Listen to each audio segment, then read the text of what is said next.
ಎಲ್ಲರಿಗೂ ನಮಸ್ಕಾರ. ನಮ್ಮ ಹೊಸ ದಾರಿದೀಪ ಚಾನಲ್ಗೆ ಸ್ವಾಗತ. ತುಲಾ ರಾಶಿಯವರಿಗೆ ನಮಸ್ಕಾರ ಗೆಳೆಯರೇ. ನಮ್ಮ ಈ ಯೂಟ್ಯೂಬ್ ಚಾನಲ್ಗೆ ನಿಮ್ಮೆಲ್ಲರಿಗೂ ಆತ್ಮೀಯ ಸ್ವಾಗತ. ಹೌದು ಗೆಳೆಯರೇ, ಈ ರಾಶಿಯ ಯಾರ ಜಾತಕದಲ್ಲಿ ಈಗ ಶನಿ ಮತ್ತು ರಾಹು ಜೊತೆಯಾಗಿ ಒಂದು ದೊಡ್ಡ ಆಟವಾಡುತ್ತಿದ್ದಾರೋ ಅವರಿಗೆ ಇಂದಿನ ಈ ಮಾತು ಕೇಳುವುದು ತುಂಬ ಮುಖ್ಯವಾಗಿದೆ. ಏಕೆಂದರೆ ಇಂದು ರಾತ್ರಿ 8 ಗಂಟೆಯ ಮೊದಲು ಅಂತ ಒಂದು ದೊಡ್ಡ ಘಟನೆ ಜೀವನದಲ್ಲಿ ಸಂಭವಿಸಲಿದೆ. ಅದರ ಪ್ರಭಾವ ಮುಂದಿನ 72 ಗಂಟೆಗಳವರೆಗೆ ಇರಲಿದೆ. ಮತ್ತು ಒಂದು ವೇಳೆ ನೀವು ಇದನ್ನು ನಿರ್ಲಕ್ಷಿಸಿದರೆ ಕೈ ಜಾರುವ ಅವಕಾಶ ಮತ್ತೆ ಸಿಗುವುದು ಅಪರೂಪ. ಆದ್ದರಿಂದ ಈ ವಿಡಿಯೋವನ್ನು ಮಧ್ಯದಲ್ಲಿ ಬಿಡಬೇಡಿ. ಏಕೆಂದರೆ ನಾನು ಕೊನೆಯಲ್ಲಿ ಹೇಳಲಿರುವ ಮಾತನ್ನು ಕೇಳಿದ ನಂತರ ನಿಮ್ಮ ಆಲೋಚನೆ ಸಂಪೂರ್ಣವಾಗಿ ಬದಲಾಗುತ್ತದೆ. ಕಳೆದ ಕೆಲವು ದಿನಗಳಿಂದ ನಿಮ್ಮ ಮನಸ್ಸಿನಲ್ಲಿ ನಡೆಯುತ್ತಿರುವ ಚಡಪಡಿಕೆ ಸುಮ್ಮನೆಯಲ್ಲ. ನಿಮಗೆ ಸ್ವತಃ ತಿಳಿಯುತ್ತಿಲ್ಲ ಕೊನೆಗೆ ಈ ವಿಚಿತ್ರವಾದ ಗೊಂದಲ ಏಕೆ ಅನಿಸುತ್ತಿದೆ ಎಂದು. ಕೆಲವೊಮ್ಮೆ ಏನೋ ಒಳ್ಳೆಯದು ನಡೆಯಲಿದೆ ಅನಿಸಿದರೆ ಮತ್ತೊಮ್ಮೆ ಮನಸ್ಸು ಯಾವುದೋ ಅಪರಿಚಿತ ಭಯದಿಂದ ತುಂಬಿ ಹೋಗುತ್ತದೆ. ಮತ್ತು ನಿಜ ಹೇಳಬೇಕೆಂದರೆ ಈ ಎರಡು ಭಾವನೆಗಳು ಸರಿಯಾಗಿವೆ. ಏಕೆಂದರೆ ಈ ಸಮಯದಲ್ಲಿ ನಿಮ್ಮ ಗ್ರಹಗಳ ಚಲನೆ ಅಂತ ಒಂದು ತಿರುವಿನಲ್ಲಿದೆ. ಎಲ್ಲಿಂದ ಜೀವನ ಎರಡು ಬೇರೆ ಬೇರೆ ದಿಕ್ಕುಗಳಿಗೆ ಹೋಗಬಹುದು ಮತ್ತು ಯಾವ ದಿಕ್ಕನ್ನು ಆರಿಸಿಕೊಳ್ಳಬೇಕು ಎಂಬುದು ಹೆಚ್ಚಾಗಿ ನಿಮ್ಮ ಮೇಲೆಯೇ ನಿರ್ಧಾರಿತವಾಗಿರುತ್ತದೆ. ಈಗ ಸ್ವಲ್ಪ ನಿಲ್ಲಿ. ನಾನು ಮುಂದೆ ಹೇಳುವ ಮೊದಲು ನೀವು ಇಲ್ಲಿವರೆಗೆ ನೋಡಿದ್ದರೆ ಕಮೆಂಟ್ನಲ್ಲಿ ಜೈ ಮಾ ದುರ್ಗಾ ಎಂದು ಬರೆಯಿರಿ. ಏಕೆಂದರೆ ಇಂದು ನಾವು ಹಂಚಿಕೊಳ್ಳಲಿರುವ ಶಕ್ತಿ ತಾಯಿಯ ಆಶೀರ್ವಾದ ತುಂಬ ಮುಖ್ಯವಾಗಿದೆ. ಮತ್ತು ಜೊತೆಗೆ ಚಾನಲನ್ನು ಸಬ್ಸ್ಕ್ರೈಬ್ ಮಾಡಿಕೊಳ್ಳಿ ಒಂದು ವೇಳೆ ಇದುವರೆಗೂ ಮಾಡದಿದ್ದರೆ. ಏಕೆಂದರೆ ಮುಂದೆ ಹೇಳಲಿರುವ ವಿಷಯ ಬೇರೆ ಯಾವುದೇ ವಿಡಿಯೋದಲ್ಲಿ ಸಿಗುವುದಿಲ್ಲ. ಹಾಗಾದರೆ ಬನ್ನಿ ಅಸಲಿ ವಿಷಯದಿಂದ ಶುರು ಮಾಡೋಣ. ಜಾತಕದಲ್ಲಿ ಈ ಸಮಯದಲ್ಲಿ ಶನಿದೇವ ನಿಮ್ಮ ಕರ್ಮ ಸ್ಥಾನವನ್ನು ಸ್ಪರ್ಶಿಸುತ್ತಿದ್ದಾರೆ. ಮತ್ತು ಇದರ ನೇರ ಅರ್ಥವೇನೆಂದರೆ ಕಳೆದ ಹಲವು ತಿಂಗಳುಗಳಿಂದ ನೀವು ಪಟ್ಟ ಶ್ರಮ, ಅದು ಕೆಲಸದಲ್ಲಿರಲಿ, ಬಿಸಿನೆಸ್ನಲ್ಲಿರಲಿ ಅಥವಾ ಯಾವುದೇ ಸಂಬಂಧವನ್ನು ನಿಭಾಯಿಸುವುದರಲ್ಲಿರಲಿ, ಅದರ ಫಲ ಈಗ ನಿಮ್ಮ ಮುಂದೆ ಬರಲಿದೆ. ಆದರೆ ಇಲ್ಲಿ ಒಂದು ದೊಡ್ಡ ತಿರುವಿದೆ. ಅದನ್ನು ನಾವು ಈಗಲೇ ಪೂರ್ತಿಯಾಗಿ ಹೇಳುವುದಿಲ್ಲ. ಇಷ್ಟು ಮಾತ್ರ ಅರ್ಥ ಮಾಡಿಕೊಳ್ಳಿ, ಆ ಫಲ ನೀವು ಅಂದುಕೊಂಡಂತೆ ಇರುವುದಿಲ್ಲ. ನಿಮ್ಮನ್ನು ಆಶ್ಚರ್ಯಚಕಿತಗೊಳಿಸುವಂತೆ ಏನೋ ನಡೆಯಲಿದೆ. ವೃತ್ತಿ ಜೀವನದ ಬಗ್ಗೆ ಹೇಳುವುದಾದರೆ ನಿಮ್ಮ ರಾಶಿಯ ಯಾರೋ ಇತ್ತೀಚೆಗೆ ಕೆಲಸ ಬದಲಾಯಿಸಲು ಯೋಚಿಸುತ್ತಿದ್ದಾರೋ ಅಥವಾ ಯಾರು ಯಾವುದಾದರೂ ಹೊಸ ಪ್ರಾಜೆಕ್ಟ್ ಶುರು ಮಾಡಲಿದ್ದಾರೋ ಅವರಿಗೆ ಮುಂದಿನ 72 ಗಂಟೆಗಳು ತುಂಬ ಸಂವೇದನಶೀಲವಾಗಿವೆ. ಏಕೆಂದರೆ ಬುಧದೇವ ನಿಮ್ಮ ಧನಸ್ಥಾನವನ್ನು ಪ್ರವೇಶಿಸುತ್ತಿದ್ದಾರೆ ಮತ್ತು ಈ ಪರಿಸ್ಥಿತಿಯಲ್ಲಿ ಯಾವುದೋ ಅನಿರೀಕ್ಷಿತ ಸುದ್ದಿಯ ಸಂಕೇತವನ್ನು ನೀಡುತ್ತಿದೆ. ಈ ಸುದ್ದಿ ಆಫೀಸಿನಿಂದ ಬರಬಹುದು, ಯಾರಾದರೂ ಹಿರಿಯ ಅಧಿಕಾರಿಗಳ ಕಡೆಯಿಂದ ಬರಬಹುದು ಅಥವಾ ನೀವು ಯಾರಿಂದ ನಿರೀಕ್ಷೆಯೇ ಇರಲಿಲ್ಲವೋ ಅಂತಹ ವ್ಯಕ್ತಿ ಕಡೆಯಿಂದ ಬರಬಹುದು. ಆದರೆ ಜಾಗರೂಕರಾಗಿರಿ, ಏಕೆಂದರೆ ಹೊಳೆಯುವುದೆಲ್ಲವೂ ಚಿನ್ನವಲ್ಲ ಮತ್ತು ಮಾರಿ ನಿಮ್ಮ ಮುಂದೆ ಬರುವ ಪ್ರಸ್ತಾಪದ ಹಿಂದೆ ಏನೋ ಅಡಗಿರಬಹುದು. ಅದರ ಬಗ್ಗೆ ನಾವು ಮುಂದೆ ಮಾತನಾಡುತ್ತೇವೆ. ಈಗ ಹಣದ ಬಗ್ಗೆ ಮಾತನಾಡೋಣ. ಅದು ಬಹುಶಃ ನಿಮ್ಮ ಮನಸ್ಸಿನಲ್ಲಿ ಎಲ್ಲಕ್ಕಿಂತ ಹೆಚ್ಚಾಗಿ ಓಡಾಡುತ್ತಿರಬಹುದು. ಈ ಸಮಯದಲ್ಲಿ ಗುರು ಅಂದರೆ ಬೃಹಸ್ಪತಿ ದೇವ ನಿಮ್ಮ ರಾಶಿಯ ಮೇಲೆ ಬೀರುತ್ತಿರುವ ದೃಷ್ಟಿಯಿಂದ ಒಂದು ಮಾತು ಸ್ಪಷ್ಟವಾಗಿದೆ. ಅದೇನೆಂದರೆ ಧನದ ಹರಿವು ಹೆಚ್ಚಾಗಲಿದೆ. ಆದರೆ ಈ ಹರಿವು ನೇರವಾದ ದಾರಿಯಲ್ಲಿ ಬರುವುದಿಲ್ಲ. ಇದರಲ್ಲಿ ನೀವು ಊಹಿಸದಂಥ ಒಂದು ತಿರುವು ಇರಲಿದೆ.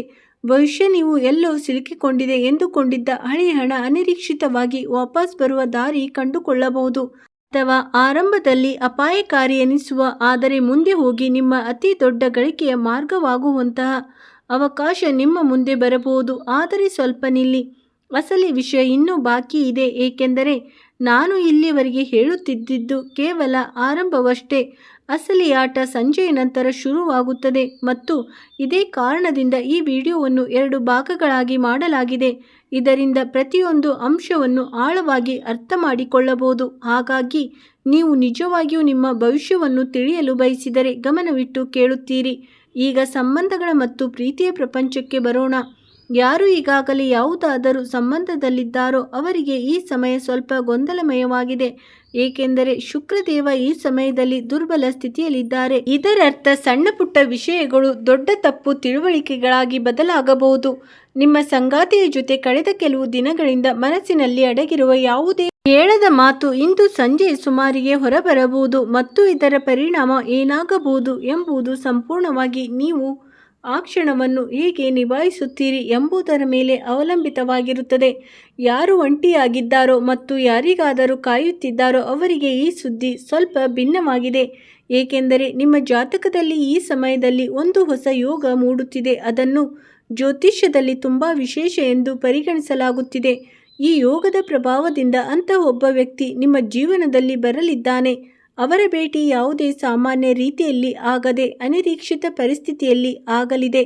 ಬಹುಶಃ ಯಾರಾದರೂ ಹಳೆಯ ಪರಿಚಿತರ ಮೂಲಕ ಅಥವಾ ನೀವು ಹೋಗಲು ಯೋಚಿಸದೇ ಇದ್ದ ಜಾಗದಲ್ಲಿ ಇದು ಆಗಬಹುದು. ಈಗ ಒಂದು ವಿಷಯ ಹೇಳುತ್ತೇನೆ, ಅದು ನಿಮ್ಮನ್ನು ಸ್ವಲ್ಪ ಹೆದರಿಸಬಹುದು, ಆದರೆ ಸತ್ಯವನ್ನು ತಿಳಿಯುವುದು ಮುಖ್ಯವಾಗಿದೆ. ನಿಮ್ಮ ಜಾತಕದಲ್ಲಿ ಈ ಸಮಯದಲ್ಲಿ ರಾಹು ದೇವ ಒಬ್ಬ ಅಡಗಿರುವ ಶತ್ರುವಿನ ಕಡೆ ಸಂಕೇತ ನೀಡುತ್ತಿದ್ದಾರೆ. ಇದು ಯಾರೋ ಅಪರಿಚಿತ ವ್ಯಕ್ತಿ ಇಲ್ಲ, ಬದಲಿಗೆ ನಿಮ್ಮ ತುಂಬ ಹತ್ತಿರವಿರುವ ಅಥವಾ ನಿಮ್ಮ ಸಾಮಾಜಿಕ ವಲಯದಲ್ಲಿರುವ ಒಬ್ಬ ವ್ಯಕ್ತಿ. ಯಾರು ಮೇಲ್ನೋಟಕ್ಕೆ ನಿಮ್ಮ ಹಿತೈಷಿಯಂತೆ ನಟಿಸುತ್ತಾರೆ, ಆದರೆ ಒಳಗಿನಿಂದ ನಿಮ್ಮ ಪ್ರಗತಿಯನ್ನು ನೋಡಿ ಉರಿಯುತ್ತಾರೆ ಮತ್ತು ಮುಂದಿನ 72 ಗಂಟೆಗಳಲ್ಲಿ ಅವರ ಅಸಲಿ ಮುಖ ನಿಮ್ಮ ಮುಂದೆ ಬರಬಹುದು. ನೀವು ಇಲ್ಲಿವರೆಗೆ ನೋಡುತ್ತಿದ್ದರೆ ನಿಲ್ಲಬೇಡಿ, ಏಕೆಂದರೆ ಈಗ ನಾನು ಹೇಳಲಿರುವ ಮಾತು ಇಡೀ ವಿಡಿಯೋದ ಅತಿ ಮುಖ್ಯವಾದ ಕೊಂಡಿಯಾಗಿದೆ. ಆದರೆ ಅದಕ್ಕೂ ಮುನ್ನ ಮತ್ತೊಮ್ಮೆ ಕಮೆಂಟ್ನಲ್ಲಿ ಜೈ ಮಾ ದುರ್ಗಾ ಎಂದು ಬರೆದು ಬಿಡಿ, ಏಕೆಂದರೆ ತಾಯಿಯ ಕೃಪೆ ಇಲ್ಲದೆ ಈ ರೀತಿಯ ಭವಿಷ್ಯವಾಣಿಯನ್ನು ಅರ್ಥ ಮಾಡಿಕೊಳ್ಳುವುದು ಮತ್ತು ಅದರ ಸರಿಯಾದ ಬಳಕೆ ಮಾಡುವುದು ಕಷ್ಟವಾಗುತ್ತದೆ. ಹಾಗಾದರೆ ಬನ್ನಿ ಈಗ ಆ ಸಂಜೆಯ ಬಗ್ಗೆ ಮಾತನಾಡೋಣ. ಅದರ ಉಲ್ಲೇಖವನ್ನು ನಾನು ಆರಂಭದಲ್ಲಿ ಮಾಡಿದ್ದೆ. ಸರಿಯಾಗಿ 6:30 ಗಂಟೆ ಸುಮಾರಿಗೆ ಸೂರ್ಯ ಮುಳುಗುತ್ತಿರುವಾಗ ಮತ್ತು ಆಕಾಶದ ಬಣ್ಣ ಬದಲಾಗುತ್ತಿರುವಾಗ ಆ ಸಮಯದಲ್ಲಿ ನಿಮ್ಮ ಜಾತಕದಲ್ಲಿ ಚಂದ್ರ ಅಂತ ಸ್ಥಿತಿಯನ್ನು ಪ್ರವೇಶಿಸುತ್ತಾರೆ. ಅದನ್ನು ಜ್ಯೋತಿಷ್ಯ ಶಾಸ್ತ್ರದಲ್ಲಿ ಸಂಕ್ರಮಣ ಕಾಲ ಎಂದು ಕರೆಯಲಾಗುತ್ತದೆ. ಈ ಸಮಯದಲ್ಲಿ ನೀವು ತೆಗೆದುಕೊಳ್ಳುವ ಯಾವುದೇ ನಿರ್ಧಾರ, ಅದು ಯಾರಿಗಾದರೂ ಹೌದು ಎನ್ನುವುದಾಗಿರಲಿ, ಇಲ್ಲ ಎನ್ನುವುದಾಗಿರಲಿ ಅಥವಾ ಯಾವುದೇ ಅವಕಾಶವನ್ನು ಪಡೆದುಕೊಳ್ಳುವುದಾಗಿರಲಿ, ಅದರ ಪ್ರಭಾವ ಕೇವಲ ಮುಂದಿನ 72 ಗಂಟೆಗಳವರೆಗೆ ಮಾತ್ರ ಇರುವುದಿಲ್ಲ, ಬದಲಿಗೆ ಬರುವ ಹಲವು ತಿಂಗಳುಗಳವರೆಗೆ ಇರುತ್ತದೆ. ಹಲವರು ಇದು ಕೇವಲ ಕಾಕತಾಳಿ ಎಂದು ಯೋಚಿಸುತ್ತಿರಬಹುದು, ಆದರೆ ಜ್ಯೋತಿಷ್ಯದಲ್ಲಿ ಕಾಕತಾಳಿ ಎಂಬುದು ಯಾವುದೂ ಇರುವುದಿಲ್ಲ. ಪ್ರತಿಯೊಂದು ಘಟನೆಯ ಹಿಂದೆ ಗ್ರಹಗಳ ಒಂದು ವಿಶೇಷ ಚಲನೆ ಇರುತ್ತದೆ ಮತ್ತು ಈ ಬಾರಿ ಈ ಚಲನೆ ಈ ರಾಶಿಯ ಜನರಿಗೆ ತುಂಬ ಪ್ರಮುಖವಾದ ಸಂಕೇತವನ್ನು ತಂದಿದೆ. ಈಗ ಒಂದು ಸಣ್ಣ ವಿಷಯವನ್ನು ಹೇಳುತ್ತೇನೆ, ಅದನ್ನು ಬಹುಶಃ ನೀವು ಈ ಮೊದಲು ಯಾವುದೇ ವಿಡಿಯೋದಲ್ಲಿ ಕೇಳಿರಕ್ಕಿಲ್ಲ. ನಿಮ್ಮ ರಾಶಿಯ ಅಧಿಪತಿ ಶನಿದೇವ ಮತ್ತು ಶನಿದೇವನನ್ನು ನ್ಯಾಯದ ದೇವತೆ ಎಂದು ಕರೆಯಲಾಗುತ್ತದೆ. ಈ ಸಮಯದಲ್ಲಿ ಶನಿದೇವನ ದೃಷ್ಟಿ ಕೇವಲ ನಿಮ್ಮ ಕರ್ಮಸ್ಥಾನದ ಮೇಲಷ್ಟೇ ಅಲ್ಲ, ಬದಲಿಗೆ ನಿಮ್ಮ ಭಾಗ್ಯಸ್ಥಾನದ ಮೇಲೆಯೂ ಬೀಳುತ್ತಿದೆ ಮತ್ತು ಈ 2 ಸ್ಥಾನಗಳು ಒಟ್ಟಿಗೆ ಪ್ರಭಾವಿತವಾದಾಗ ಜೀವನದಲ್ಲಿ ಒಂದು ತುಂಬ ದೊಡ್ಡ ಲಾಭವಾಗುತ್ತದೆ ಅಥವಾ ತುಂಬ ದೊಡ್ಡ ಪಾಠ ಸಿಗುತ್ತದೆ. ಮತ್ತು ಈ ಬಾರಿ ಸಂಕೇತಗಳು ಇವೆರಡು ವಿಷಯಗಳು ನಿಮಗೆ ಒಟ್ಟಿಗೆ ಆಗಲಿವೆ ಎಂದು ಹೇಳುತ್ತಿವೆ. ಯೋಚಿಸಿ, ನಿಮ್ಮ ಶ್ರಮದ ಫಲ ನಿಮಗೆ ಸಿಗಲಿದೆ, ಆದರೆ ಅದರ ಜೊತೆಗೆ ಒಂದು ಕಠಿಣ ಪಾಠವು ಜೀವನದಲ್ಲಿ ಬರಲಿದೆ. ಹಾಗಾದರೆ ನೀವು ಅದಕ್ಕೆ ಸಿದ್ಧರಾಗಿದ್ದೀರಾ? ನೀವು 2 ಪರಿಸ್ಥಿತಿಗಳನ್ನು ನಿಭಾಯಿಸುವಷ್ಟು ನಿಮ್ಮ ಮನಸ್ಸನ್ನು ಗಟ್ಟಿಗೊಳಿಸಿದ್ದೀರಾ? ಇಲ್ಲಿ ಇನ್ನೊಂದು ವಿಷಯವನ್ನು ಸೇರಿಸಲು ಬಯಸುತ್ತೇನೆ. ಕುಟುಂಬದ ಬಗ್ಗೆಯೂ ಕೆಲವು ಸಂಕೇತಗಳು ಸಿಗುತ್ತಿವೆ. ಮನೆಯಲ್ಲಿರುವ ಯಾವುದೇ ಹಿರಿಯ ಸದಸ್ಯರ ಕಡೆಯಿಂದ ಅಂತ ಒಂದು ಮಾತು ಮುಂದೆ ಬರಬಹುದು. ಅದನ್ನು ಅವರು ಈ ಮೊದಲೇ ಮಾಡಿರಬಹುದು. ಈಗ ಅನಿಸುತ್ತಿದೆ ವಿಷಯ ಮುಗಿಯಿತು ಎಂದು. ನಿಮಗೂ ಹಾಗೆ ಅನಿಸುತ್ತಿರಬಹುದು ಅಲ್ಲವೇ? ಬನ್ನಿ, ಈಗ ವಿಡಿಯೋ ಮುಗಿಯಲಿದೆ ಎಂದು. ಆದರೆ ನಿಲ್ಲಿ, ಏಕೆಂದರೆ ಅಸಲಿ ವಿಷಯ ಈಗಷ್ಟೇ ಶುರುವಾಗಿದೆ. ನಾನು ಇದುವರೆಗೂ ನೀಡಿದ ಸಂಕೇತಗಳು ಕೇವಲ ಮೇಲ್ಪದರವಷ್ಟೇ. ಅದರ ಕೆಳಗೆ ಅಂತ ಒಂದು ರಹಸ್ಯ ಅಡಗಿದೆ. ಅದು ನಿಮ್ಮ ಇಡೀ ಜೀವನದ ದಿಕ್ಕನ್ನು ಬದಲಿಸಬಹುದು ಮತ್ತು ಆ ರಹಸ್ಯವನ್ನು ತಲುಪಲು ನಾವು ಸ್ವಲ್ಪ ಇನ್ನಷ್ಟು ಆಳಕ್ಕೆ ಹೋಗಬೇಕಾಗುತ್ತದೆ. ಹಾಗಾಗಿ ಒಂದು ವೇಳೆ ನೀವು ಇನ್ನೂ ಕೂಡ ವಿಡಿಯೋಗೆ ಲೈಕ್ ಮಾಡಿಲ್ಲವೆಂದರೆ ಲೈಕ್ ಮಾಡಿ. ಈ ಮಾಹಿತಿ ನಿಮಗೆ ನಿಜವಾಗಿಯೂ ಪ್ರಮುಖವಾಗಿದೆ ಎಂದು ಅರ್ಥ ಮಾಡಿಕೊಳ್ಳುತ್ತದೆ ಮತ್ತು ಜೊತೆಗೆ ಈ ರಾಶಿಯ ಜನರು ಟ್ಯಾಗ್ ಮಾಡಿ, ಏಕೆಂದರೆ ಈ ಮಾಹಿತಿ ಅವರಿಗೂ ತುಂಬ ಅಗತ್ಯವಾಗಿದೆ. ಬನ್ನಿ, ಈಗ ಬಹುಶಃ ನಿಮಗೆ ಎಲ್ಲಕ್ಕಿಂತ ಹೆಚ್ಚು ಆಶ್ಚರ್ಯ ಉಂಟು ಮಾಡುವ ಆ ಭಾಗದ ಬಗ್ಗೆ ಮಾತನಾಡೋಣ. ನಿಮ್ಮ ಜಾತಕದಲ್ಲಿ ಮಂಗಲ ದೇವ ಈ ಸಮಯದಲ್ಲಿ ಧೈರ್ಯ ಮತ್ತು ರಿಸ್ಕ್ ಎರಡನ್ನೂ ಹೆಚ್ಚಿಸುವಂತ ಒಂದು ಸ್ಥಿತಿಯಲ್ಲಿದ್ದಾರೆ. ಇದರರ್ಥ ಮುಂಬರುವ 72 ಗಂಟೆಗಳಲ್ಲಿ ನಿಮ್ಮ ಮುಂದೆ ಅಂತ ಒಂದು ನಿರ್ಧಾರ ಬರಲಿದೆ. ಅದರಲ್ಲಿ ರಿಸ್ಕ್ ಇರುತ್ತದೆ, ಆದರೆ ನೀವು ಸರಿಯಾದ ಸಮಯದಲ್ಲಿ ಸರಿಯಾದ ಹೆಜ್ಜೆ ಇಟ್ಟರೆ ಅದೇ ರಿಸ್ಕ್ ನಿಮ್ಮ ಅತಿ ದೊಡ್ಡ ಯಶಸ್ಸಿಗೆ ಕಾರಣವಾಗಬಹುದು. ಆದರೆ ಗಮನಿಸಿ, ಮಂಗಲದೇವನ ಈ ಶಕ್ತಿ ಒಂದು ವೇಳೆ ತಪ್ಪು ದಿಕ್ಕಿನಲ್ಲಿ ಬಳಕೆಯಾದರೆ ಇದು ಕೋಪ ಮತ್ತು ಆತುರದ ರೂಪವನ್ನು ಪಡೆದುಕೊಳ್ಳಬಹುದು ಮತ್ತು ಇದೇ ಆ ಬಿಂದುವಾಗಿದೆ. ಅಲ್ಲಿ ಅನೇಕ ತುಲಾರಾಶಿಯ ಜನರು ತಪ್ಪು ಮಾಡಿಬಿಡುತ್ತಾರೆ. ಅವರು ಸರಿಯಾದ ಅವಕಾಶವನ್ನು ಗುರುತಿಸುವ ಬದಲು ಆತುರದಲ್ಲಿ ಅಂಥ ನಿರ್ಧಾರವನ್ನು ತೆಗೆದುಕೊಳ್ಳುತ್ತಾರೆ. ಅದರ ಪಶ್ಚಾತ್ತಾಪ ನಂತರವಾಗುತ್ತದೆ. ಈಗ ನಾನು ಹೇಳಲಿರುವ ಮಾತು ಬಹುಶಃ ನಿಮ್ಮನ್ನು ಆಶ್ಚರ್ಯಗೊಳಿಸಬಹುದು. ಈ ಸಮಯದಲ್ಲಿ ನಿಮ್ಮ ಜಾತಕದಲ್ಲಿ ಅಂತಹ ಒಂದು ಯೋಗ ಮೂಡುತ್ತಿದೆ. ಅದನ್ನು ಪ್ರಾಚೀನ ಜ್ಯೋತಿಷ್ಯ ಗ್ರಂಥದಲ್ಲಿ ತುಂಬ ಅಪರೂಪ ಎಂದು ಪರಿಗಣಿಸಲಾಗಿದೆ. ಈ ಯೋಗದ ಪ್ರಭಾವ ಚಂದ್ರನ ಸಂಕ್ರಮಣ ಕಾಲದಲ್ಲಿ ಮತ್ತಷ್ಟು ತೀವ್ರವಾಗುತ್ತದೆ. ಅಂದರೆ ನಾನು ಮೊದಲೇ ಉಲ್ಲೇಖಿಸಿದ ಅದೇ ಸಮಯ, ಸಂಜೆ ಸರಿಯಾಗಿ 6:30 ಸುಮಾರಿಗೆ ಈ ಯೋಗ ಉಂಟಾಗುವಿಕೆಯಿಂದ ಹೊರಬರುವ ಫಲಿತಾಂಶ ಯಾವುದೇ ಒಂದು ಕ್ಷೇತ್ರಕ್ಕೆ ಸೀಮಿತವಾಗಿರುವುದಿಲ್ಲ. ಬದಲಿಗೆ ವೃತ್ತಿ, ಜೀವನ, ಧನ ಮತ್ತು ಸಂಬಂಧಗಳು ಮೂರನ್ನು ಒಟ್ಟಿಗೆ ಪ್ರಭಾವಿಸುತ್ತವೆ. ಇದೇ ಕಾರಣಕ್ಕೆ ನಾನು ನಿಮ್ಮಲ್ಲಿ ಪದೇ ಪದೇ ಹೇಳುತ್ತಿದ್ದೇನೆ, ಈ ಸಂಜೆಯನ್ನು ಲಘುವಾಗಿ ತೆಗೆದುಕೊಳ್ಳಬೇಡಿ ಎಂದು. ನೀವು ಇಲ್ಲಿವರೆಗೂ ನೋಡುತ್ತಿದ್ದರೆ ನೀವು ನಿಜವಾಗಿಯೂ ಮುಂದೆ ಏನಾಗಲಿದೆ ಎಂದು ತಿಳಿಯಲು ಬಯಸುತ್ತಿದ್ದರೆ ಮತ್ತು ಇದೇ ಕಾರಣಕ್ಕೆ ನಾನು ನಿಮಗೆ ಒಂದು ಸಣ್ಣ ಸಂಕೇತವನ್ನು ನೀಡುತ್ತೇನೆ. ಅದನ್ನು ಇದುವರೆಗೂ ಬೇರೆ ಯಾವುದೇ ವಿಡಿಯೋದಲ್ಲಿ ಹೇಳಲಾಗಿಲ್ಲ. ರಾಶಿಗೆ ಸೇರಿದ ಒಂದು ಪ್ರತೀಕವಿದೆ. ಅದು ಈ ಸಮಯದಲ್ಲಿ ತುಂಬಾ ಪ್ರಮುಖವಾಗಿದೆ ಮತ್ತು ಆ ಪ್ರತೀಕವೇ ನೀರು. ಒಂದು ವೇಳೆ ನೀವು ಸಂಜೆಯ ಸಮಯದಲ್ಲಿ ನೀವು ಯಾವುದೇ ನೀರಿನ ಮೂಲದ ಹತ್ತಿರ ಹೋದರೆ ಅಥವಾ ಮನೆಯಲ್ಲಿ ದೀಪ ಹಚ್ಚುವಾಗ ನೀರನ್ನು ಸ್ಪರ್ಶಿಸಿದರೆ ಇದರಿಂದ ನಿಮ್ಮ ಶಕ್ತಿ ಸಮತೋಲನದಲ್ಲಿರುತ್ತದೆ. ಈಗ ನಾನು ಆರಂಭದಲ್ಲಿ ಅಡಗಿಸಿಟ್ಟಿದ್ದ ಆ ವಿಷಯವನ್ನು ಮುಟ್ಟುವ ಸಮಯ ಬಂದಿದೆ. ನೆನಪಿದೆಯೇ ನಾನು ಹೇಳಿದ್ದು ನಿಮ್ಮ ಮುಂದೆ ಬರುವ ಪ್ರಸ್ತಾಪದ ಹಿಂದೆ ಏನೋ ಅಡಗಿರಬಹುದು ಎಂದು. ಈಗ ಅದರ ಕಡೆಗೆ ಸಾಗೋಣ. ಆದರೆ ಅದಕ್ಕೂ ಮುನ್ನ ಮತ್ತೊಮ್ಮೆ ಕಮೆಂಟ್ನಲ್ಲಿ ಜೈ ಮಾ ದುರ್ಗಾ ಎಂದು ಬರೆದು ಬಿಡಿ. ಏಕೆಂದರೆ ಈಗ ಹೇಳಲಿರುವ ವಿಷಯಕ್ಕಾಗಿ ಮನಸ್ಸನ್ನು ಶಾಂತ ಮತ್ತು ಸಕಾರಾತ್ಮಕವಾಗಿ ಇಟ್ಟುಕೊಳ್ಳುವುದು ತುಂಬಾ ಅಗತ್ಯವಾಗಿದೆ. ನಿಮ್ಮ ವೃತ್ತಿ ಜೀವನದಲ್ಲಿ ಬರಲಿರುವ ಆ ಸುದ್ದಿ ಅಥವಾ ಪ್ರಸ್ತಾಪದಲ್ಲಿ ಮೇಲ್ನೋಟಕ್ಕೆ ಎಲ್ಲವೂ ತುಂಬಾ ಚೆನ್ನಾಗಿ ಅನಿಸುತ್ತದೆ. ಒಳ್ಳೆಯ ಹಣ, ಒಳ್ಳೆಯ ಹುದ್ದೆ ಮತ್ತು ಬಹುಶಃ ಒಂದು ಹೊಸ ಆರಂಭದ ಅವಕಾಶ. ಆದರೆ ಹಿಂದೆ ಒಂದು ಷರತ್ತು ಅಡಗಿರುವಂತಹ ಷರತ್ತು ಆರಂಭದಲ್ಲಿ ನಿಮಗೆ ಕಾಣಿಸುವುದಿಲ್ಲ ಮತ್ತು ಇಲ್ಲಿಯೇ ನಿಮ್ಮ ವಿವೇಕದ ಪರೀಕ್ಷೆ ಆಗುತ್ತದೆ. ಏಕೆಂದರೆ ನೀವು ಆತುರದಲ್ಲಿ ಹೌದು ಎಂದು ಬಿಟ್ಟರೆ ಮುಂದೆ ಹೋಗಿ ಪಶ್ಚಾತ್ತಾಪ ಪಡಬೇಕಾಗಬಹುದು. ಆದರೆ ನೀವು ಸರಿಯಾದ ಸಮಯದಲ್ಲಿ ಸರಿಯಾದ ಪ್ರಶ್ನೆಗಳನ್ನು ಕೇಳಿದರೆ ಅದೇ ಪ್ರಸ್ತಾಪ ನಿಮಗೆ ವರವಾಗಬಹುದು. ಈಗ ನಾನು ಆರಂಭದಲ್ಲಿ ಭರವಸೆ ನೀಡಿದ್ದ ಆ ಅಡಗಿರುವ ಸಂಕೇತದ ಬಗ್ಗೆ ಮಾತನಾಡೋಣ. ಈ ಸಮಯದಲ್ಲೇ ನಿಮ್ಮ ಜಾತಕದಲ್ಲಿ ಅಂತ ಒಂದು ಗ್ರಹಗಳ ಸನ್ನಿವೇಶ ಮೂಡುತ್ತಿದೆ. ಅದು ಯಾವುದೇ ಹಳೆಯ ಸಂಬಂಧ ಅಥವಾ ಹಳೆಯ ಒಡನಾಟ ವಾಪಸ್ ಬರುವ ಸಂಕೇತವನ್ನು ನೀಡುತ್ತಿದೆ. ಈ ಸಂಬಂಧ ಯಾವುದೇ ಪ್ರೇಮ ಸಂಬಂಧಕ್ಕೆ, ಯಾವುದೇ ಹಳೆಯ ಸ್ನೇಹಿತ ಅಥವಾ ಸಂಗಾತಿಯದ್ದಾಗಿರಬಹುದು. ಯಾರ ಜೊತೆ ನಿಮ್ಮ ಸಂಪರ್ಕ ಯಾವುದೋ ಕಾರಣದಿಂದ ಕಡಿದು ಹೋಗಿತ್ತೋ. ಮತ್ತು ಆಸಕ್ತಿದಾಯಕ ವಿಷಯವೇನೆಂದರೆ ಈ ವಾಪಸಾತಿ ಆರಂಭವು ಅದೇ ಸಂಜೆ ಸುಮಾರಿಗೆ ನಡೆಯುವ ಸಂಕ್ರಮಣ ಕಾಲಕ್ಕೆ ಸಂಬಂಧಿಸಿದೆ. ಯೋಚಿಸಿ, ಒಂದು ವೇಳೆ ಅಂಥ ವ್ಯಕ್ತಿ ನಿಮ್ಮ ಜೀವನದಲ್ಲಿ ವಾಪಸ್ ಬಂದರೆ, ಯಾರ ಜೊತೆ ನಿಮ್ಮ ಸಂಬಂಧ ಅಪೂರ್ಣವಾಗಿ ಉಳಿದಿತ್ತೋ, ಆಗ ನೀವು ಏನು ಮಾಡುತ್ತೀರಿ? ನೀವು ಆ ಅಪೂರ್ಣ ಅಧ್ಯಾಯವನ್ನು ಮತ್ತೆ ತೆರೆಯುತ್ತೀರಾ ಅಥವಾ ಮುಂದೆ ಸಾಗುವ ನಿರ್ಧಾರ ಮಾಡುತ್ತೀರಾ? ಈ ನಿರ್ಧಾರ ಸುಲಭವಾಗಿರುವುದಿಲ್ಲ, ಆದರೆ ಇದೇ ನಿರ್ಧಾರ ಮುಂಬರುವ ಹಲವು ತಿಂಗಳುಗಳ ದಿಕ್ಕನ್ನು ನಿರ್ಧರಿಸುತ್ತದೆ. ಈಗ ಈ ಮೊದಲ ಭಾಗಕ್ಕೆ ಇಲ್ಲಿಗೆ ವಿರಾಮ ನೀಡೋಣ. ಆದರೆ ನೆನಪಿರಲಿ, ಕೇವಲ ಆರಂಭವಷ್ಟೇ. ಅಸಲಿ ರಹಸ್ಯ, ಅಸಲಿ ಆಶ್ಚರ್ಯಕರ ಬಹಿರಂಗಪಡಿಸುವಿಕೆ ಮತ್ತು ನಿಮ್ಮ ಇಡೀ ಜೀವನಕ್ಕೆ ಸಂಬಂಧಿಸಿದ ಆ ದೊಡ್ಡ ಸಂಕೇತ ಇನ್ನು ಮುಂದೆ ಬರಬೇಕಿದೆ. ಆದ್ದರಿಂದ ವಿಡಿಯೋವನ್ನು ಮಧ್ಯದಲ್ಲಿ ಬಿಡಬೇಡಿ, ಗಮನವಿಟ್ಟು ನೋಡುತ್ತೀರಿ. ಏಕೆಂದರೆ ಮುಂದೆ ಹೇಳಲಾಗುವ ಮಾತು ನಿಮ್ಮನ್ನು ಒಳಗಿನಿಂದ ನಡಗಿಸಬಹುದು. ಮತ್ತು ಜೊತೆಗೆ ಕಮೆಂಟ್ನಲ್ಲಿ ಜೈ ಮಾ ದುರ್ಗಾ ಎಂದು ಬರೆಯಲು ಮರೆಯಬೇಡಿ. ಏಕೆಂದರೆ ತಾಯಿಯ ಕೃಪೆಯಿಂದಲೇ ಈ ಇಡೀ ಪ್ರಯಾಣ ಸುಲಭವಾಗುತ್ತದೆ. ಒಂದು ವೇಳೆ ಇಂದು ಅಥವಾ ಮುಂಬರುವ 2-3 ದಿನಗಳಲ್ಲಿ ನಿಮ್ಮ ಮನೆಯಲ್ಲಿ ಯಾವುದೇ ವಿಶೇಷ ಕಾರಣವಿಲ್ಲದೆ ಶಾಂತಿಯ ಅನುಭವವಾಗತೊಡಗಿದರೆ, ಕುಟುಂಬದ ಜನರ ನಡವಳಿಕೆ ಮೊದಲಿಗಿಂತ ಮಧುರವಾಗಿದ್ದರೆ ಅಥವಾ ಹಠಾತ್ ಆಗಿ ಯಾವುದೇ ಒಳ್ಳೆಯ ಸುದ್ದಿ ಸಿಕ್ಕರೆ ಇದನ್ನು ಕೇವಲ ಕಾಕತಾಳೀಯ ಎಂದು ತಿಳಿಯಬೇಡಿ. ಇದು ಅದೇ ಸಂಕೇತವಾಗಿರುತ್ತದೆ. ನಿಮ್ಮ ಮನೆಯ ಮೇಲೆ ದುರ್ಗಾದೇವಿಯ ಕೃಪೆ ಸಕ್ರಿಯವಾಗಿದೆ. ಹಣಕಾಸಿನ ವಿಷಯದಲ್ಲಿ ನಿಮ್ಮ ರಾಶಿಯು ಬಲವಾದ ಸಂಕೇತಗಳನ್ನು ನೀಡುತ್ತಿದೆ. ಸಿಲುಕಿಕೊಂಡಿರುವ ಹಣ ಮರಳಿ ಸಿಗುವ ಸಾಧ್ಯತೆ ಹೆಚ್ಚುತ್ತಿದೆ.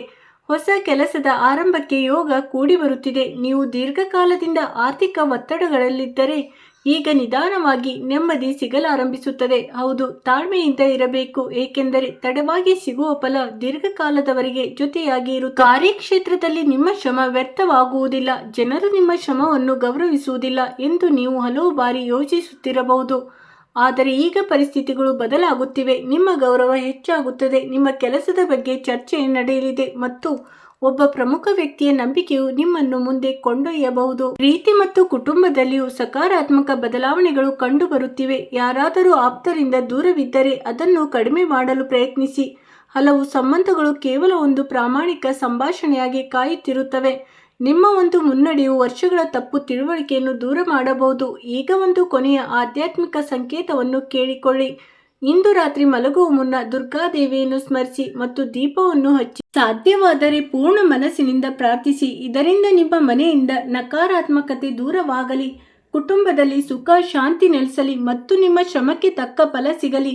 ಹಲವು ಬಾರಿ ಶುದ್ಧ ಮನಸ್ಸಿನಿಂದ ಮಾಡಿದ ಒಂದು ಸಣ್ಣ ಪ್ರಾರ್ಥನೆಯು ವರ್ಷಗಳ ಚಿಂತೆಯನ್ನು ದೂರ ಮಾಡುತ್ತದೆ. ನೆನಪಿನಲ್ಲಿಡಿ, ನಿಮ್ಮ ರಾಶಿಯ ಜೀವನದಲ್ಲಿ ಎಂದಿಗೂ ಸವಾಲುಗಳು ಬರುವುದಿಲ್ಲ ಎಂದು ಹೇಳುತ್ತಿಲ್ಲ, ಆದರೆ ಈಗ ನೀವು ಆ ಸವಾಲುಗಳಿಗೆ ಹೆದರಿ ಸೋಲುವುದಿಲ್ಲ ಎಂದು ಹೇಳುತ್ತಿದೆ. ನಿಮ್ಮಲ್ಲಿ ಧೈರ್ಯ ಹೆಚ್ಚಾಗುತ್ತದೆ, ನಿಮ್ಮ ಆತ್ಮವಿಶ್ವಾಸ ಮರಳಿ ಬರಲಿದೆ ಮತ್ತು ನಿಮ್ಮ ಅದೃಷ್ಟವು ನಿಧಾನವಾಗಿ ನಿಮ್ಮ ಪರವಾಗಿ ನಿಲ್ಲುತ್ತದೆ. ದುರ್ಗಾದೇವಿಯ ಆಶೀರ್ವಾದ ಕೇವಲ ಪವಾಡಕ್ಕೆ ಕಾಯುವ ಜನರ ಮೇಲಿರುವುದಿಲ್ಲ, ಬದಲಿಗೆ ನಂಬಿಕೆಯಿಂದ ಕೆಲಸ ಮಾಡುವ ಜನರ ಮೇಲಿರುತ್ತದೆ. ಆದ್ದರಿಂದ ಮುಂಬರುವ ಪ್ರತಿಯೊಂದು ದಿನವೂ ಹೊಸ ನಿರೀಕ್ಷೆಯೊಂದಿಗೆ ಪ್ರಾರಂಭಿಸಿ. ನಿಮ್ಮ ಶ್ರಮ, ತಾಳ್ಮೆ ಮತ್ತು ನಂಬಿಕೆ ಒಟ್ಟಾಗಿ ದೀರ್ಘಕಾಲದಿಂದ ನೀವು ಕಾಯುತ್ತಿದ್ದ ಆ ಬದಲಾವಣೆಯನ್ನು ತರಬಲ್ಲವು. ನಿಮ್ಮ ಮನೆಯೊಳಗೆ ಪ್ರವೇಶಿಸುವ ಆ ಶುಭ ಶಕ್ತಿಯು ಕೇವಲ ಇಂದಿಗೆ ಮಾತ್ರ ಸೀಮಿತವಾಗಿಲ್ಲ ಎಂದು ನಂಬಿ.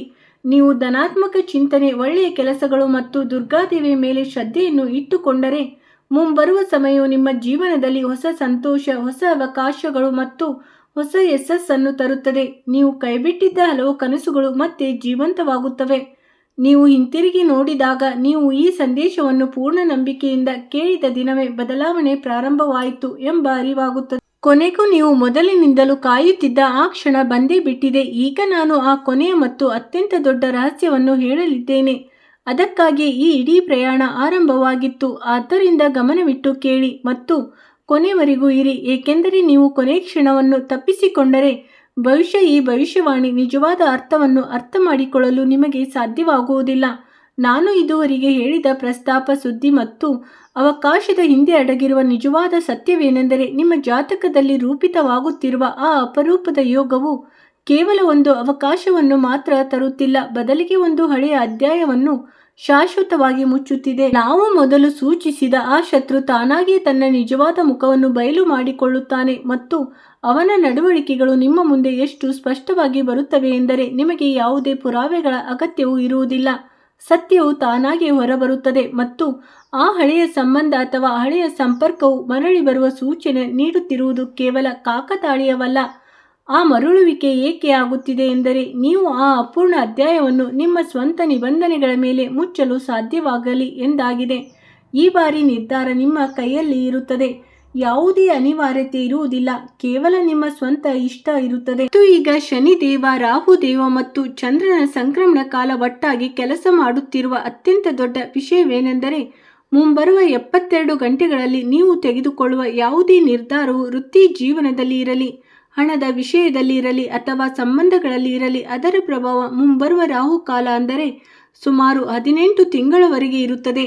ಆದ್ದರಿಂದ ಈ ಸಮಯವು ಯಾವುದೇ ಸಾಮಾನ್ಯ ದಿನದಂತಲ್ಲ, ಇದು ನಿಮ್ಮ ಸಂಪೂರ್ಣ ದಿಕ್ಕನ್ನು ನಿರ್ಧರಿಸುವ ತಿರುವಾಗಿದೆ. ಶನಿದೇವ ಈಗ ನಿಮ್ಮ ಶ್ರಮದ ಸಂಪೂರ್ಣ ಲೆಕ್ಕಾಚಾರವನ್ನು ತೀರಿಸಲಿದ್ದಾರೆ. ನೀವು ಏನನ್ನು ಕಳೆದುಕೊಂಡಿದ್ದೀರೋ, ಏನನ್ನು ಸಹಿಸಿಕೊಂಡಿದ್ದೀರೋ ಅದರ ಫಲ ಈಗ ನಿಮ್ಮ ಕಡೆ ಮರಳಿ ಬರುತ್ತದೆ. ನೀವು ಕೇವಲ ತಾಳ್ಮೆ ಮತ್ತು ಧೈರ್ಯದಿಂದ ಅದನ್ನು ಸ್ವೀಕರಿಸಬೇಕಾಗುತ್ತದೆ. ಒಂದು ವೇಳೆ ಈ ಭವಿಷ್ಯವಾಣಿ ನಿಮ್ಮ ಜೀವನಕ್ಕೆ ನಿಜವಾಗಿ ಸಂಬಂಧಿಸಿದೆ ಎಂದು ನಿಮಗೆ ಅನಿಸಿದರೆ ವಿಡಿಯೋವನ್ನು ಲೈಕ್ ಮಾಡಿ, ಚಾನೆಲ್ ಅನ್ನು ಸಬ್ಸ್ಕ್ರೈಬ್ ಮಾಡಿ ಮತ್ತು ಕಮೆಂಟ್ ಬಾಕ್ಸ್ನಲ್ಲಿ ಜೈ ಮಾ ದುರ್ಗಾ ಎಂದು ಬರೆದು ಆಶೀರ್ವಾದವನ್ನು ಪಡೆದುಕೊಳ್ಳಿ. ಏಕೆಂದರೆ ಭದ್ರಕಾಳಿ ಮತ್ತು ಶನಿದೇವನ ಕೃಪೆಯಿಂದಲೇ ಈ ಬದಲಾವಣೆ ನಿಮ್ಮ ಜೀವನದಲ್ಲಿ ಸಾಧ್ಯವಾಗುತ್ತಿದೆ. ಜೈ ಭದ್ರಕಾಳಿ, ಜೈ ಶನಿದೇವ. ಎಲ್ಲರಿಗೂ ನಮಸ್ಕಾರ. ಯಾವಾಗಲೂ ಸುಖವಾಗಿರಿ, ಸಮೃದ್ಧವಾಗಿರಿ ಮತ್ತು ನಿಮ್ಮ ಜೀವನದ ಹೊಸ ಅಧ್ಯಾಯವನ್ನು ಮುಕ್ತ ಮನಸ್ಸಿನಿಂದ ಮುಂದಿನ ಭವಿಷ್ಯವಾಣಿಯಲ್ಲಿ ಭೇಟಿಯಾಗೋಣ. ಅಲ್ಲಿವರೆಗೆ ನಿಮ್ಮ ಮತ್ತು ನಿಮ್ಮ ಕುಟುಂಬದ ಬಗ್ಗೆ ಕಾಳಜಿ ವಹಿಸಿ, ಏಕೆಂದರೆ ಇದು ನಿಮಗಾಗಿ ಮಾತ್ರವಲ್ಲ, ನಿಮ್ಮ ಪ್ರೀತಿ ಪಾತ್ರರಿಗಾಗಿಯೂ ಆಗಿದೆ. ಈಗ ಕೇಳಿ, ಇಡೀ ಸ್ಕ್ರಿಪ್ಟಿನಲ್ಲಿ ಅತ್ಯಂತ ಮುಖ್ಯವಾದ ವಿಷಯ ಪ್ರೀತಿ. ಹೌದು, ಪ್ರೀತಿ. ಆ ಪದವನ್ನು ಕೇಳಿದ ತಕ್ಷಣ ಹೃದಯದಲ್ಲಿ ಏನೋ ಆಗುತ್ತದೆ. ಕೆಲವು ಜನರಿಗೆ ಈ ಪದವು ಸಂತೋಷವನ್ನು ತರುತ್ತದೆ, ಕೆಲವರಿಗೆ ನೋವು, ಕೆಲವರಿಗೆ ಭರವಸೆ, ಕೆಲವರಿಗೆ ಕಳವಳ. ಇಂದಿನ ನಂತರ ನಿಮ್ಮ ಪ್ರೇಮ ಜೀವನದಲ್ಲಿ ಎಲ್ಲವನ್ನೂ ಬದಲಾಯಿಸುವ ಒಂದು ತಿರುವು ಬರಲಿದೆ. ನೀವು ಯಾವುದೇ ಸಂಬಂಧದಲ್ಲಿದ್ದರೆ ಮತ್ತು ಅದರಲ್ಲಿ ದೂರ ಉಂಟಾಗಿದ್ದರೆ ಆ ದೂರವನ್ನು ಕೊನೆಗೊಳಿಸುವ ಸಮಯ ಬಂದಿದೆ. ಯಾರಿಗಾದರೂ ಕಾಯುತ್ತಿದ್ದರೆ ಆ ಕಾಯುವಿಕೆ ಶೀಘ್ರದಲ್ಲೇ ಕೊನೆಗೊಳ್ಳಲಿದೆ. ನಿಮ್ಮ ಹೃದಯ ಒಡೆದಿದ್ದರೆ ವಿಷ್ಣು ದೇವರು ಅದನ್ನು ಜೋಡಿಸಲು ಬಂದಿದ್ದಾರೆ ಮತ್ತು ಒಂಟಿಯಾಗಿದ್ದರೆ ಮತ್ತು ಯಾರಾದರೂ ಬರುವ ಭರವಸೆಯನ್ನು ಕಳೆದುಕೊಂಡಿದ್ದರೆ ಭರವಸೆ ಎಂದಿಗೂ ಸಾಯುವುದಿಲ್ಲ ಮತ್ತು ನಿಮಗಾಗಿ ಬರಲಿರುವುದು ಎಲ್ಲ ನಿರೀಕ್ಷೆಗಳಿಗಿಂತ ದೊಡ್ಡದಾಗಿರುತ್ತದೆ ಎಂಬುದನ್ನು ತಿಳಿದುಕೊಳ್ಳಿ. ಆದರೆ ಪ್ರೀತಿಯಲ್ಲಿ ಒಂದು ಎಚ್ಚರಿಕೆಯೂ ಅಗತ್ಯ, ಏಕೆಂದರೆ ಇಂದು ಅಂತ ವ್ಯಕ್ತಿಯೊಬ್ಬರು ನಿಮ್ಮ ಕಡೆ ಬರಬಹುದು. ಅವರು ನೋಡಲು ತುಂಬಾ ಒಳ್ಳೆಯವರಾಗಿ ಕಾಣಿಸಬಹುದು, ಆದರೆ ಅವರ ಉದ್ದೇಶಗಳು ಸರಿಯಾಗಿರುವುದಿಲ್ಲ. ವಿಷ್ಣು ದೇವರು ಇಂದು ನಿಮಗೆ ಇದನ್ನು ತಿಳಿಸಲು ತಮ್ಮ ಉಪಸ್ಥಿತಿಯನ್ನು ನಿಮ್ಮ ಮನೆಗೆ ಕಳುಹಿಸಿದ್ದಾರೆ. ನೀವು ಜಾಗರೂಕರಾಗಿರಬೇಕೆಂದು ಅವರು ಬಯಸುತ್ತಾರೆ.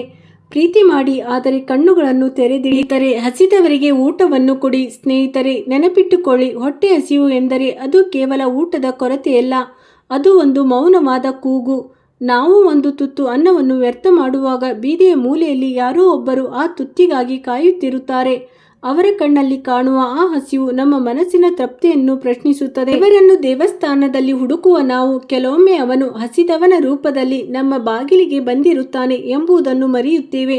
ಭಗವಾನ್ ವಿಷ್ಣು ಹೇಳಿದಂತೆ, ಹಸಿದವರಿಗೆ ಅನ್ನ ನೀಡಿದಾಗ ದೇವರು ಅತಿ ಹೆಚ್ಚು ಸಂತೋಷ ಪಡುತ್ತಾನೆ, ಏಕೆಂದರೆ ಸಹಾಯ ಎಂದರೆ ದೊಡ್ಡ ದಾನವಲ್ಲ. ಒಂದು ರೊಟ್ಟಿ, ಒಂದು ಲೋಟ ನೀರು, ಒಂದು ಹಣ್ಣು ಸಾಕು. ನಿಮ್ಮ ತಟ್ಟೆಯಿಂದ ಒಂದು ತುತ್ತು ಕಡಿಮೆಯಾದರೆ ಹೊಟ್ಟೆ ತುಂಬುತ್ತದೆ, ಆದರೆ ಒಂದು ತುತ್ತು ಇನ್ನೊಬ್ಬರ ಜೀವ ಉಳಿಸುತ್ತದೆ. ನೆನಪಿಡಿ, ನಾವು ಕೊಡುವುದು ಅನ್ನವಲ್ಲ, ನಾವು ಕೊಡುವುದು ಭರವಸೆ. ನೀನು ಒಂಟಿಯಲ್ಲ ಎಂಬ ನಂಬಿಕೆ ಇವತ್ತಿನಿಂದ ಶುರು ಮಾಡುವ ಬದಲು ಹಂಚಿ, ಏಕೆಂದರೆ ಹಸಿದ ಹೊಟ್ಟೆಯನ್ನು ತುಂಬಿಸಿದಾಗ ಸ್ವರ್ಗದ ಬಾಗಿಲು ತಾನಾಗಿಯೇ ತೆರೆಯುತ್ತದೆ. ಮುಂದಿನ ವಿಡಿಯೋದಲ್ಲಿ ಸಿಗೋಣ. ಅಲ್ಲಿವರೆಗೂ ಧನ್ಯವಾದಗಳು.